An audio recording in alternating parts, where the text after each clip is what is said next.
Hi guys, welcome the Pakistani family reaction में। उम्मीद करता हूं आप सब खैरियत से होंगे, जाओगे, खुश होंगे, आबाद होंगे। अगर आपने हमारे चैनल को सब्सक्राइब नहीं किया तो लाजमी सब्सक्राइब करें ताकि आने वाली वीडियो आप तक आसानी से पहुंचती रहो और आप एंजॉय करते रहें। मेरा नाम नजीर और मेरा नाम है वजाहत। तो यार भारत ने लगाई अमेरिका की ठुकाई, किया 30% हिस्से पर कब्जा। अच्छा, अब ये नहीं पता कि क्या किया है भारत ने। वैसे भी इंडिया बड़ी अमेरिका की ठुकाई तो करता रहता है, लेकिन ये आज कौन सी ऐसी ठुकाई की और 30% हिस्से पे कब्जा भी कर लिए। देखते हैं वजह वीडियो वॉच करते हैं, ये तो वॉच पता चलेगा। बिल्कुल, तो ओरिजिनल वीडियो का लिंक मिल जाएगा डिस्क्रिप्शन में। कौन करते हैं स्टार्ट। दोस्तों, यूक्रेन युद्ध के शुरू होने से पूरे विश्व में एक नया कूटनीतिक संकट भी खड़ा हुआ, जिसने दुनिया भर के देशों को एक बार फिर से ब्लॉक्स में बांटने पर मजबूर कर दिया। और इसका सबसे बड़ा नुकसान विश्व को ऊर्जा के क्षेत्र में देखना पड़ा, क्योंकि पश्चिमी देशों ने एक साथ मिलकर रूस पर काफी प्रतिबंध जड़ दिए, जिनकी वजह से तेल का प्रोडक्शन लगातार कम हुआ और अंतर्राष्ट्रीय मार्केट में तेल के दाम तेजी से बढ़ने लगे। ऐसे में अमेरिका ये उम्मीद कर रहा था कि भारत और जापान जैसे देश भी अमेरिका के साथ मिलकर रूस के खिलाफ काम करेंगे, जिसके तहत एक काफी महत्वपूर्ण रूसी प्रोजेक्ट अमेरिका के निशाने पर था, जिसे हम सैकलिन 1 oil and natural gas field के तौर पर जानते हैं। ये प्रोजेक्ट रूस के फार ईस्ट रीजन में मौजूद एक काफी बड़ा और महत्वपूर्ण ऑयल प्रोजेक्ट था, जिससे प्रतिदिन 2,20,000 बैरल क्रूड ऑयल प्रोड्यूस किया जा सकता था। लेकिन अमेरिका की कंपनी एक्सॉन मोबिल ने प्रतिबंधों की वजह से इस प्रोजेक्ट से बाहर निकलने का फैसला लिया, जिसने इस प्रोजेक्ट को धराशायी कर दिया। अमेरिका की कंपनी के पास इस प्रोजेक्ट के 30% शेयर मौजूद थे और यही कंपनी इस प्रोजेक्ट का मैक्सिमम ऑपरेशन भी देखती थी। लेकिन जैसे ही अमेरिकन कंपनी ने इस प्रोजेक्ट से अपना पल्ला साफ किया, बिल्कुल वैसे ही रूस का ये प्रोजेक्ट थम गया और तेल का प्रोडक्शन अचानक से काफी ज्यादा घट गया। हालांकि सिर्फ अमेरिका के पीछे हटने से ये प्रोजेक्ट 100% खत्म नहीं हुआ, बल्कि अमेरिका की नजर भारत और जापान पर थी, क्योंकि सैकलिन 1 प्रोजेक्ट में भारत की 20% की हिस्सेदारी तो जापान की 30% की हिस्सेदारी मौजूद है। ऐसे में अगर भारत और जापान इस प्रोजेक्ट से पीछे नहीं हटते तो अमेरिका के इससे पीछे हटने का कोई भी मतलब नहीं बनता, जिस पर अंतिम फैसला लेने के लिए रूस ने जिम्मेदारी भारत और जापान पर ही छोड़ दी और ये बात साफ कर दी कि अगर दोनों देश इस ऑयल प्रोजेक्ट में अभी भी काम करना चाहेंगे तो इससे रूस को कोई भी परेशानी नहीं है और भारत जापान एक साथ मिलकर रूस के साथ इसमें काम कर सकते हैं, जिससे दोनों देशों को तो फायदा होगा ही, साथ ही इससे हमारे फ्यूचर एनर्जी रिक्वायरमेंट भी सुरक्षित किए जा सकेंगे। वहीं ऐसे में भारत और जापान के सामने दो विकल्प थे, या तो हम अमेरिका की राजनीति और इंटरेस्ट को ध्यान में रखते हुए रूस का साथ छोड़ दे, या फिर अपनी आजाद विदेश नीति को मानते हुए अपने इंटरेस्ट के हिसाब से फैसला करें, जिसके तहत भारत और जापान दोनों ने ही अपने इंटरेस्ट को अमेरिकन राजनीति से ऊपर रखा और रूस के साथ इस प्रोजेक्ट के तहत आगे काम करने का फैसला लिया, जिसके तहत भारत को अपने 20% और जापान को अपनी 30% हिस्सेदारी वापस मिल चुकी है। रेफरेंस के लिए आप आर्टिकल का स्क्रीनशॉट भी अपनी स्क्रीन पर देख सकते हैं। यकीन मानिए ये फैसला भारत द्वारा किए गए कुछ सबसे अच्छे फैसलों में से एक है, क्योंकि यहाँ पर जिस ऑयल प्रोजेक्ट की बात की जा रही है वह कोई छोटा मोटा प्रोजेक्ट नहीं, बल्कि 1140 वर्ग किलोमीटर में फैला एक विशालकाय ऑयल फील्ड है, जिससे मौजूदा हालातों में पीछे हटना किसी बेवकूफी के समान होता, क्योंकि फिलहाल भारत के इस प्रोजेक्ट के डेली ऑयल प्रोडक्शन में लगभग 44,000 बैरल क्रूड ऑयल का हिस्सा है।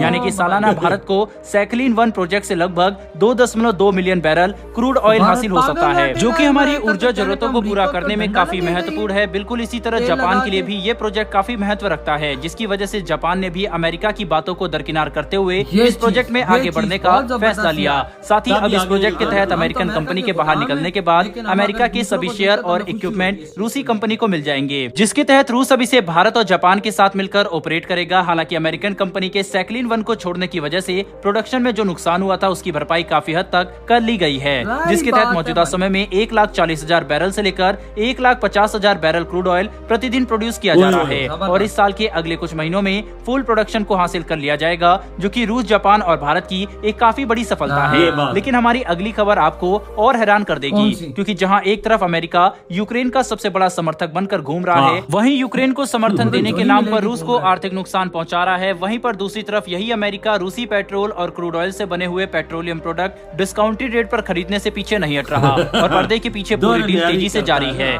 जिसके तहत हाल ही में निकलकर सामने आए आंकड़ों ने पूरी दुनिया को हैरान कर दिया है। दरअसल हाल ही में सामने आई मीडिया रिपोर्ट्स में इस बात का खुलासा हुआ है कि नवंबर 2022 तक पिछले 8 महीनों में अमेरिका ने डिस्काउंटेड पेट्रोलियम प्रोडक्ट की खरीद में 23% ज्यादा बढ़ोतरी दिखाई है, जो कि पिछले 5 सालों में सबसे बड़ा आंकड़ा रहा। साथ ही अमेरिका ने कई मिलियन डॉलर के पेट्रोलियम प्रोडक्ट खरीद लिए, जिनका एक काफी बड़ा हिस्सा भारत से खरीदा गया। रेफरेंस के लिए आप आर्टिकल का स्क्रीनशॉट अपनी स्क्रीन पर देख सकते हैं। मतलब मतलब अगर इन डबल दोनों ही गेम खबरों को एक साथ जोड़कर देखने की कोशिश करें तो ये बात साफ हो जाती है कि एक तरफ तो अमेरिका यूक्रेन का सबसे बड़ा समर्थक होने का ढोंग कर रहा है, तो दूसरी तरफ लगातार डिस्काउंटेड रेट पर पेट्रोलियम प्रोडक्ट खरीद रहा है, जो कि इस बात को साफ तौर पर दर्शाता है कि अमेरिका सिर्फ अपने इंटरेस्ट के लिए ही काम करता है और यूक्रेन भी अमेरिका का मात्र एक मोहरा ही है, जिससे वह रूस को युद्ध में उलझाए रखना चाहता है। लेकिन दोस्तों, आपको क्या लगता है कि क्या अमेरिका जानबूझकर यूक्रेन युद्ध को बढ़ावा दे रहा है ताकि वह रूस को ज्यादा से ज्यादा कमजोर कर सके? आप इसके बारे में क्या सोचते हैं? ये वीडियो मतलब कितने ये गोरे सैने हैं उधर, देखो यूक्रेन के हाथ रखो, दड़ा दड़ा दे रहा है, भाई लड़ाई लड़ रूस के साथ, इधर अपनी तेल के भी ज्यादा कर रहा है, और तेल की खरीदारी भी ज्यादा। रशिया के वो प्रोजेक्ट में निकला, भारत की तरफ देखता है कि भाई भारत भी निकल जाएगा। भारत ने अमेरिका को यूं पकड़ा, पिछवाड़े पे लात मार के फेंका उसके पास, जा भाई निकल यहाँ से, तू कौन होता है? अबे साइन वन, अबे 2 मिलियन से ऊपर बैरल जो महीने का साल का ले रहा हो, वो पागल ही होगा ना, वो इस प्रोजेक्ट को छोड़ेगा? भारत छोड़ता तो नहीं है, और वो भी